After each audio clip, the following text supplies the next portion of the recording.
Hello students, Rajasthan board के 10th English के paper के सॉल्यूशन के साथ मैं Vinod Gautam DS science academy के यूट्यूब चैनल पर आप सभी का स्वागत करता हूं।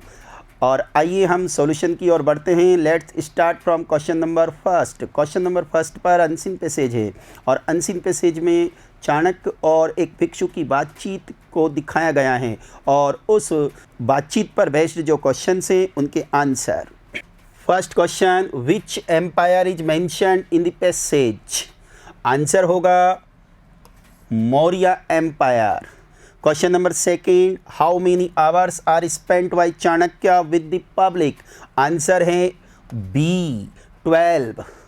Next question, question number third, the duty of Chanakya is look after according to passage? Answer goes to D, both B and C। Next question one liner है और वहाँ पर आपको लाइन से यानी कि एक लाइन में आंसर देना था। और क्वेश्चन है, write the answer of the following questions, who looted the people in the village? इसका आंसर आपने देखा तो इसका आंसर है robbers looted the people in the village. Next question, which freedom is described by Chanakya? इसका answer है complete freedom of thought and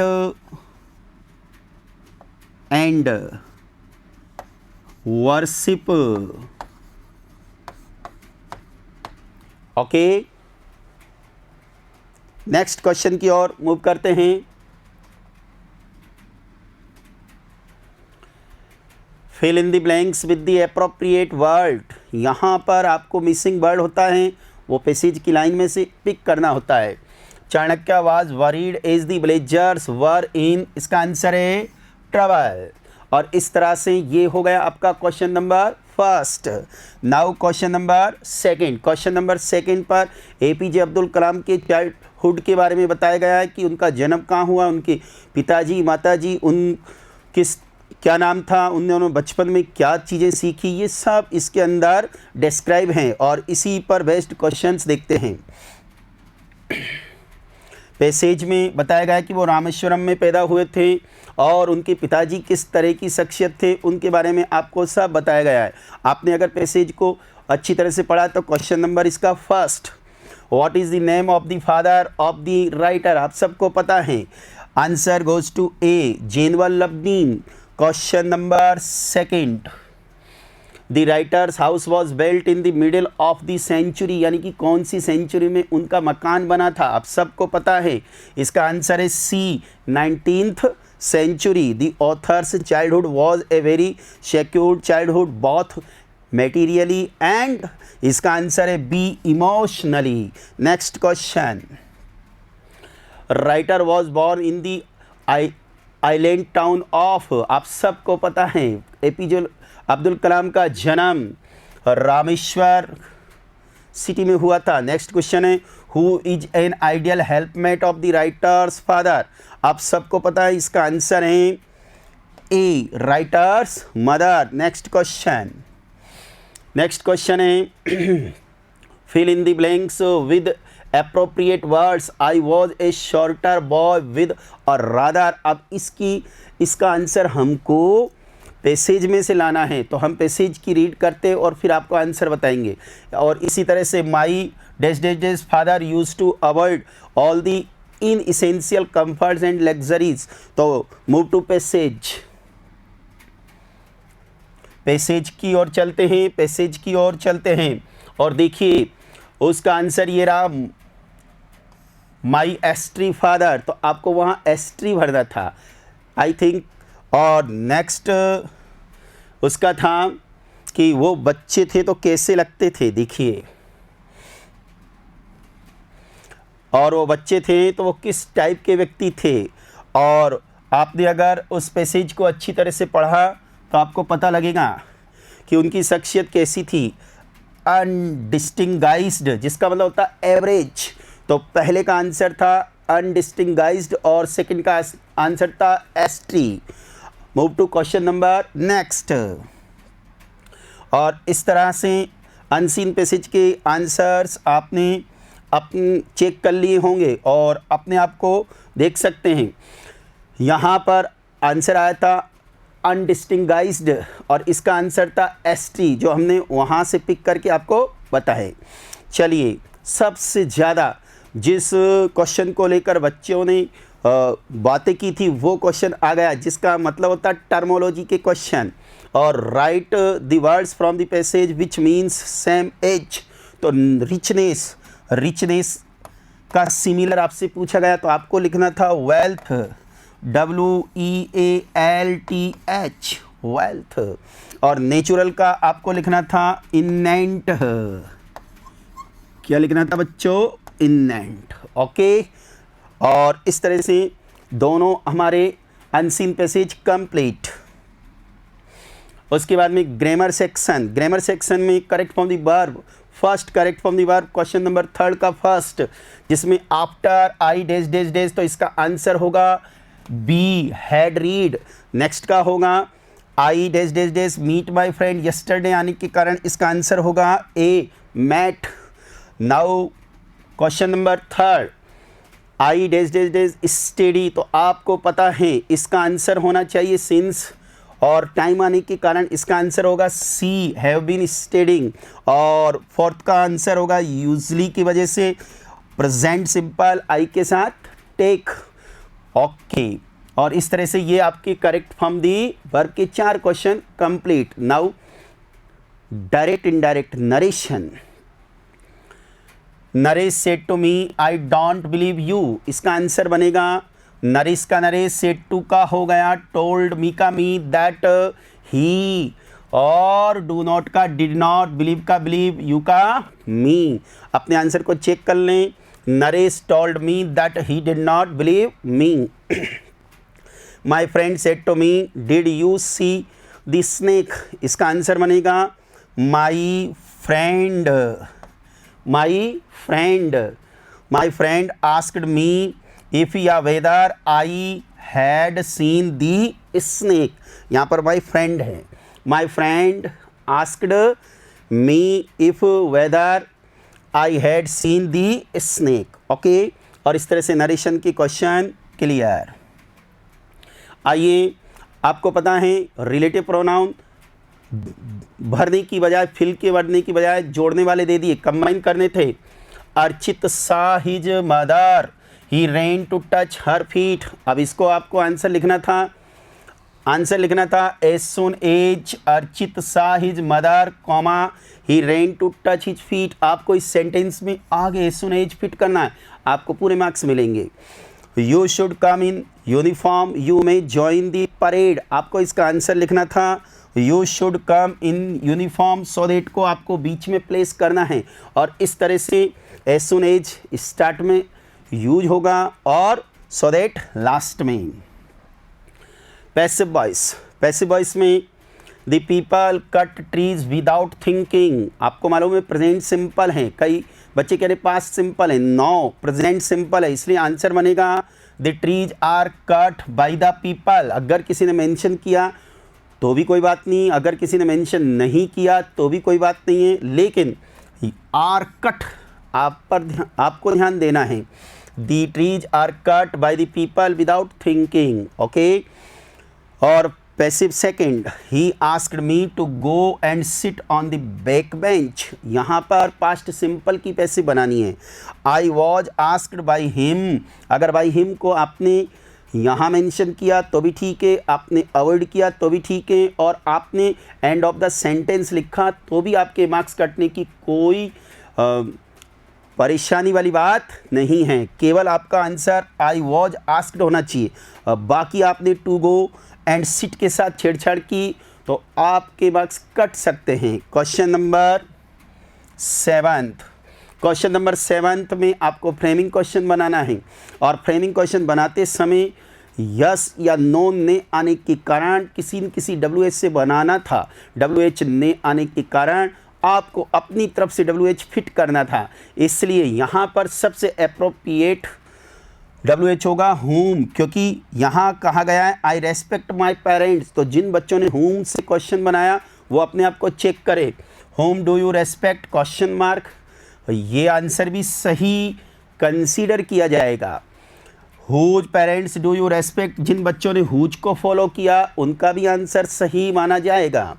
और जिन बच्चों ने हु रेस्पेक्ट योर पेरेंट्स बनाया उनका भी सही माना जाएगा। अब बोर्ड पर डिपेंड करता है कि वो कौन से आंसर को सबसे सही माने। हमारे निष्कर्ष में ये निकलता है कि जब हेल्पिंग वर्ब यानी कि जब WH नहीं आता है तो बच्चा अपने हिसाब से किसी भी WH को फिट करके भी बना सकता है। आइए क्वेश्चन नंबर 8 की ओर बढ़ते हैं। 8 में टेक क्वेश्चन है और टेक क्वेश्चन में कोई भी डिस्प्यूट नहीं था। There is a school in the street, तो इसका टेक क्वेश्चन बनेगा इजंट देयर। ओके बच्चों, और कंजक्शन को लेकर भी कहीं कोई पेचीदगी नहीं है, स्ट्रेट आंसर हैं। A book is a book, इसका आंसर आएगा एल दो, नॉट इफ नॉट एंड। जिन्होंने इफ भरा, जिन्होंने एंड भरा उनके मार्क्स कट सकते हैं, जिन्होंने एल दो भरा उनका 1 नंबर का बीमा है। Question number 2, my parents as well as my relatives were present there, आपको इसमें आंसर हु भरना है और क्योंकि यहाँ पर वर्ब हैं तो आपको हु भरना है। लास्ट है ही dash dash dash visited India England, आपको मालूम है यहाँ पर 2 ऑप्शन है, so that, not only but also. So that की कोई सिचुएशन नहीं है, इसलिए एकमात्र answer not only but also. यहाँ तक हमारी ग्रामर है। ग्रामर के बाद हम बढ़ेंगे सेक्शन बी की ओर, जो होगा हमारा बुक का सेक्शन। ग्रामर के बाद बच्चों शॉर्ट क्वेश्चन आंसर की बारी आती है और शॉर्ट क्वेश्चन आंसर में जिन बच्चों ने इन आंसर के आसपास का आंसर लिखा उनके पूरे मार्क्स आएंगे। और वो कौन से आंसर है देखिए। वाई डिड लेंचो से the rain drops were like new coins, answer in लाइनों के करीब का आंसर होना चाहिए। मैं ये नहीं कह रहा हूँ यही लिखा होना चाहिए, मैं कह रहा हूँ इन लाइनों के करीब का आंसर होना चाहिए। Lencho said the rain drops were like new coins because the only thing the earth needed was downpour or at least a shower. Rain gives good crop and brings money and prosperity. Question number 11. What does the poet want to say in the poem? Poem का नाम है Dust of Snow. Dust of Snow का answer आपको ऐसे लिखना था।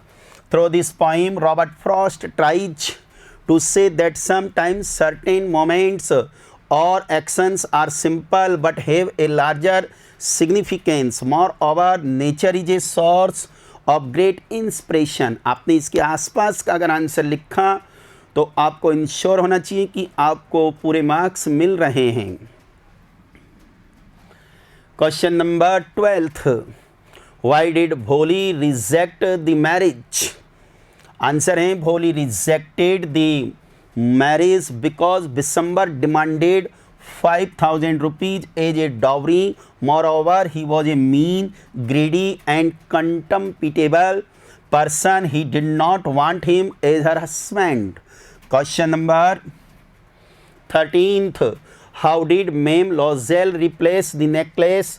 The necklace lesson में से ये स्टोरी में से आपसे एक क्वेश्चन पूछा गया है।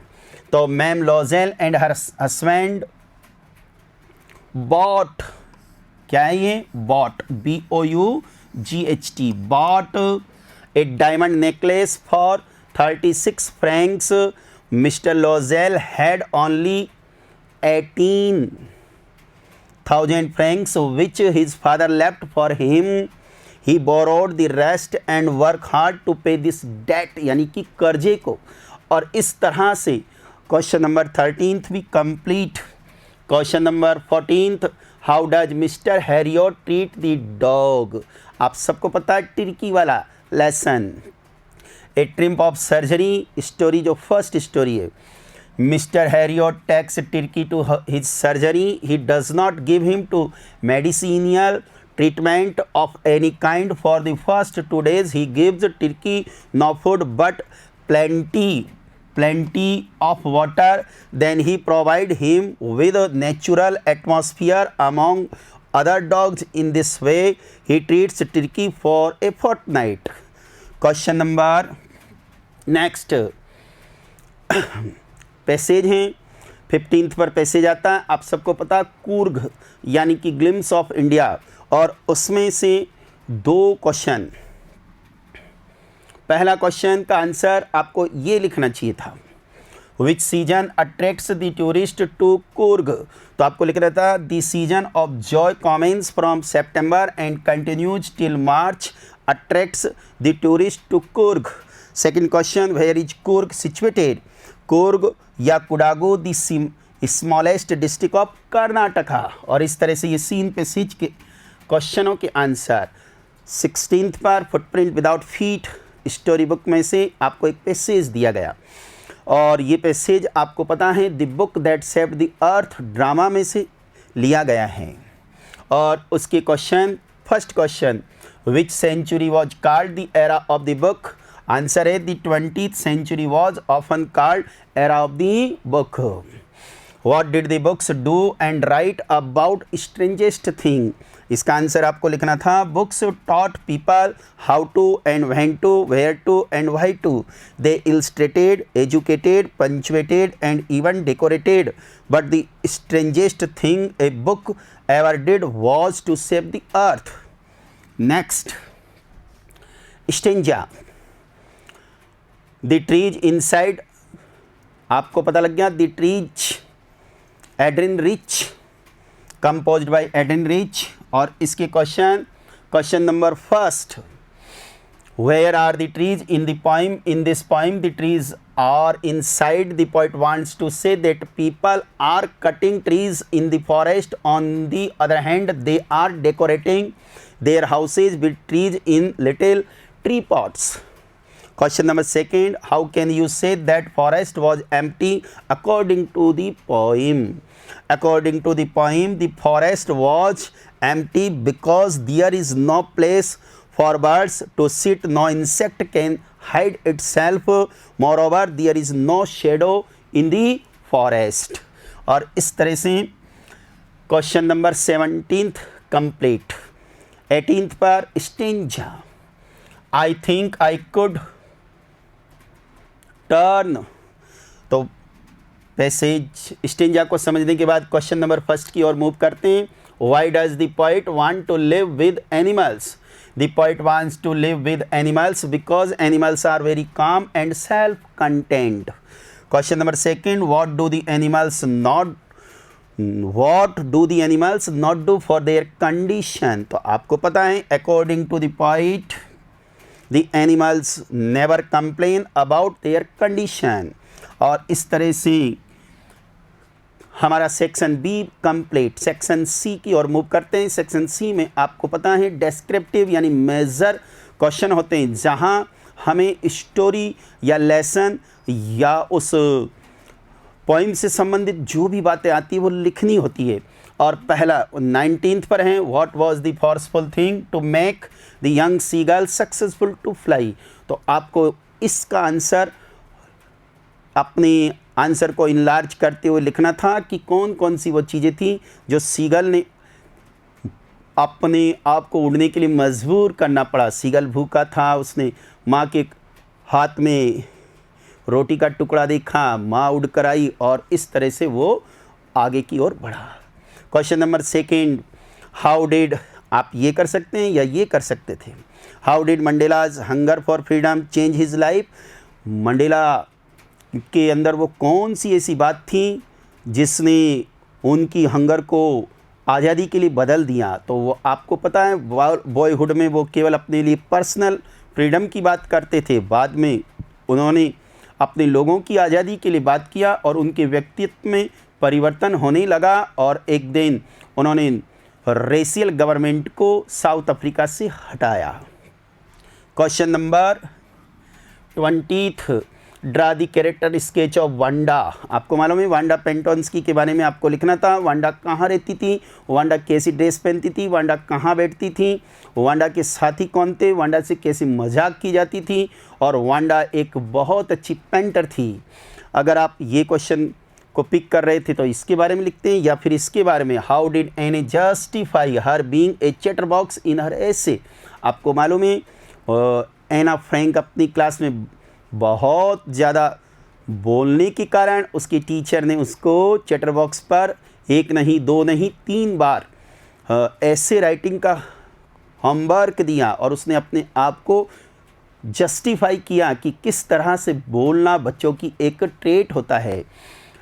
20 के बाद 21 पर how did the women in the control centre look strangely at the narrator. Black aeroplane में आपने देखा ब्लैक एरोप्लेन का नरेटर किस तरह से बिगड़े हुए मौसम में अपने हवाई जहाज को उड़ा रहा था। उसको एक दूसरा ब्लैक एरोप्लेन मिला और उसने अपने आप को सेफ पहुंचा दिया। इसका ऑप्शन ये था what was taught by Buddha to Kisa Gautami. किस्सा गौतमी के बच्चे का निधन होने के कारण किस्सा गौतमी बुद्ध के पास गई और अपने बच्चे को पुनः जीवित करने के लिए आग्रह किया। किस्सा गौतमी को उन्होंने किस तरह से दवा बनाने के लिए सरसों के बीज मस्टर्ड सीड के लिए भेजा, और वो वाली वहाँ पर किस तरह से उन्होंने उनको सिखाया। क्वेश्चन नंबर 22 में हु वॉज ग्रिफिन। ग्रिफिन के बारे में लिखना था। ग्रिफिन लॉलेस पर्सन था, किस तरह से उसने अपने को अपना ड्रेसअप किया और अपनी डिस्कवरी का मिस यूज किया। तो who was Griffin and what did he do in the story.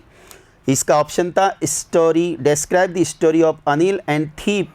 आप सब जानते हैं अनिल और थीप की पूरी कहानी रॉबिन रस्किन बॉन्ड के द्वारा लिखी गई कहानी, जिसमें हरी सिंह बनकर एक लड़का किस तरह से अनिल के घर पर पहुंचता है, कैसे पैसे चुराता है, लेकिन अनिल का अच्छा व्यवहार उसके हृदय को परिवर्तित करता है। आप इसमें अपनी कहानी लिखने के कौशल को दिखा सकते थे। और इस तरह से सेक्शन सी भी कंप्लीट। सेक्शन डी कंपोजिशन का सेक्शन, और आप सब जानते हैं कंपोजिशन का जो सेक्शन है वहाँ पर पहला क्वेश्चन था यू आर सोनू या Sonia staying at 20 Gulab Nagar Srinagar, write a letter to the editor of local daily about reckless driving and increasing incidents. आपको बढ़ते हुए दुर्घटनाओं के बारे में लेटर टू एडिटर लिखकर अपने व्यूज लिखने हैं। और लेटर टू एडिटर एक फॉर्मल लेटर होता है। इसके फॉर्मल आपने फॉर्मेट को फॉलो किया होगा, फॉर्मल लैंग्वेज में इसको स्टार्ट किया होगा, फॉर्मल लैंग्वेज में आपने क्लोजिंग किया होगा, आपको बहुत अच्छे मार्क्स मिलेंगे। अगर आप ये नहीं कर सकते तो आप इसके ऑप्शन में जा सकते हैं, write an email to your principal informing about the incompletion of the course of maths and science you are Sanjay and सिमिंग। यानी आप ईमेल के जरिए अपने प्रिंसिपल सर को ये बताइए कि हमारा कोर्स 2 सब्जेक्ट में मैथ्स में और साइंस में इनकम्प्लीट हैं, तो प्रिंसिपल सर कैसे एक्स्ट्रा क्लासेज को अरेंज करेंगे उसके लिए आपको रिक्वेस्ट करना था। ज़्यादातर बच्चों ने इन दोनों को बहुत इजी वे में लिया, बहुत अच्छा लिखा।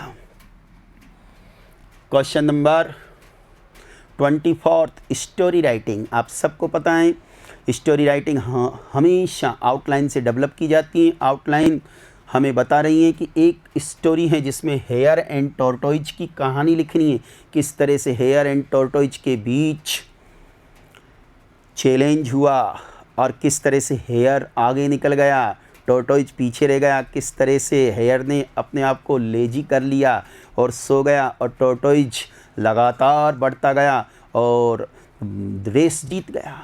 मॉरल आपको लिखना था, टाइटल आपको बताना था, मॉरल आपने लिखा होगा slow and steady wins the race. अगर किसी बच्चे को ये वाली स्टोरी इतनी बेहतर नहीं आती तो आप ऑप्शन में जा सकते थे, और ऑप्शन में था ओल्ड फार्मर, 4 सन्स, लेजी, क्वर्लिंग। आप सब समझ गए। एक फार्मर था, उसके 4 पुत्र थे, हमेशा लड़ते थे। किसान ने उनको काफ़ी समझा लेकिन पुत्रों ने किसान की बात नहीं मानी। एक दिन किसान ने उनको सबक सिखाने के लिए बंडल ऑफ स्टिक्स का यूज किया और उसके द्वारा उन्होंने मैसेज दिया यूनियन इज स्ट्रेंथ।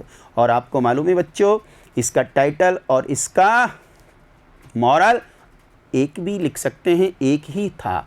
अगर किसी बच्चे ने लिखा कि a farmer and his sons also write, और अगर यूनियन इज स्ट्रेंथ लिखा तो भी ऑलवेज राइट। यानी कि स्टोरी में हमेशा टाइटल और मॉरल बहुत इम्प्रेसिव होने चाहिए।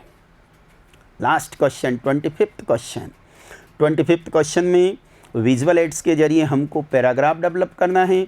और विजुअल एड्स हमें बता रहे हैं कि एक पर्सन है जो कलरफुल वाटर की पिचकारी चला रहे हैं, दूसरे गुलाल, और एक व्यक्ति हैं जो ढोल बजा रहे हैं। It means this is a celebration of Holi. तो आपको होली सेलिब्रेशन पर अपना पैराग्राफ राइटिंग स्किल को शो करना था। अगर आप इसको लिखें तो ठीक है, अगर आपने इसको नहीं लिखा तो आप सेकंड ऑप्शन की ओर मूव कर सकते थे।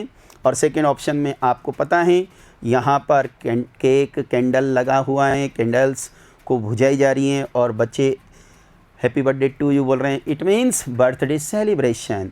और इस तरह से ये आपका राजस्थान बोर्ड 22 का पेपर था और उनके सॉल्यूशन आपने DS साइंस एकेडमी के यूट्यूब चैनल पर देखें, जाने और अपने कॉन्फिडेंस को बढ़ाया। अगर आपको वीडियो आप इसी तरह से इस को फॉलो करें, शेयर करें, लाइक करें, सब्सक्राइब करें और हमारे अगले सब्जेक्ट के अगले वीडियो का इंतज़ार करें।